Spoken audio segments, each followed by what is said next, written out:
Good evening. কেমন আছো সবাই? আশা করছি সবাই ভালো আছো। আমরাও খুব খুব খুব ভালো আছি। যদিও বা এখন আর সন্ধে নেই গো, এখন প্রায় রাত হতে চললো, ডিনারের সময়। কিন্তু সন্ধেবেলা আজকে একটু হেভি টিফিন খাওয়া হয়েছে বলে মা বলল রাতে আর কিছু সেরকম খিদে নেই কারোরই, তাহলে চটজলদি কিছু করে নেওয়া যাক। তা মা বলেছিল অন্য কিছু করার জন্য, তা আমি ভাবলাম চলো, বাঙালি মানে কি বলো তো, মানে একটুখানি যতই যাই হোক পেট ভরা থাক আর পেট খালি, সবেতেই একটু ভাজা পোড়া খেতে কিন্তু আমাদের বেশ ভালোই লাগে। তখন দেখবে শরীর টরীর খারাপ আর থাকে না, একদম শরীর চাঙ্গা হয়ে যায়।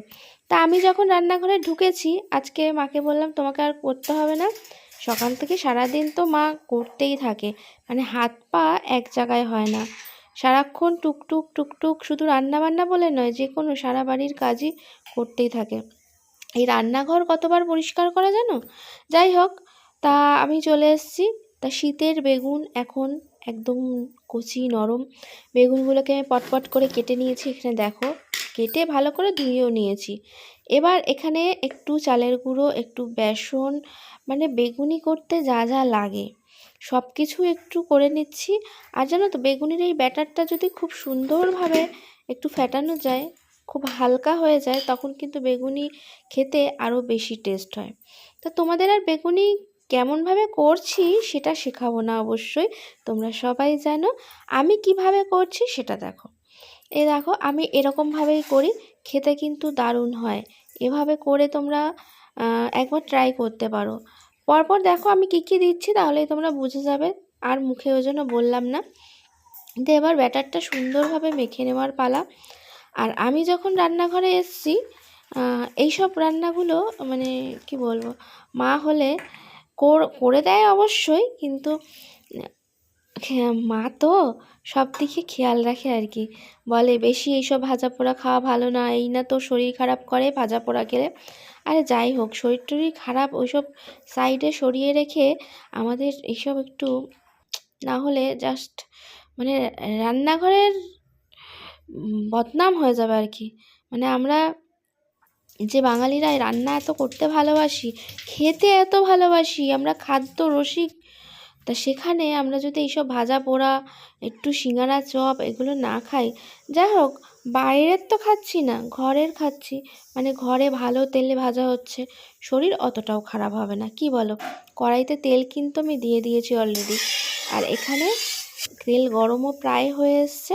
এবার বেগুনিটা ছাড়ার পালা। ওহো, দেখেই সঙ্গে সঙ্গে আমার তো আর তর্স হয়েছে না, মানে কতক্ষণে ভাজাটা হবে। আর আমি কিন্তু বেগুনি জানো তো দুবার করে ভাজি, মানে একবার করে হালকা ভেজে তুলে রাখি, তারপরে আবার একটু কড়া করে ভেজে নিই। কিন্তু আজকে আমি যেহেতু চালের গুঁড়ো অ্যাড করেছি, তাই জন্য ভাবলাম যে একেবারেই ভেজে তুলে নেবো, আর দুবার করে ভাজার কোনো প্রয়োজন নেই। তো এক এক করে ভেজে নেওয়ার পালা।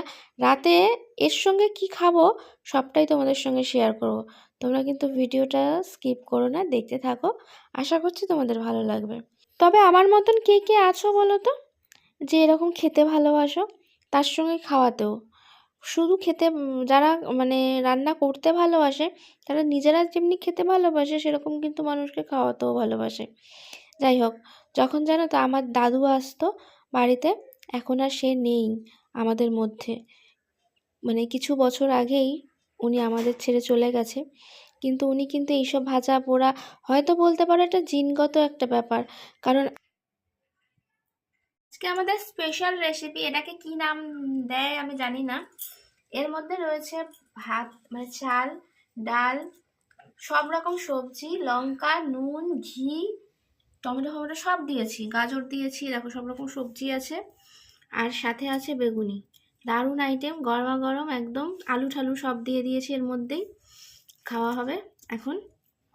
ক্যাপসিকাম আছে, কি নেই, ব্রোকলি আছে, দেখো মা গাজরগুলো বেছে বেছে আমাকে দিয়ে দেবে, খুব বাজে অভ্যাস। এই হলো আজকে আমাদের রাতের মেনু, ডিনার মেনু।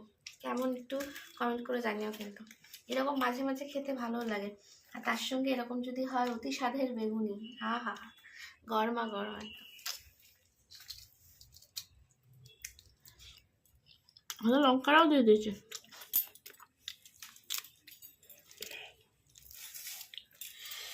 কি গরম, গরমা গরম একদম, হাত দেওয়া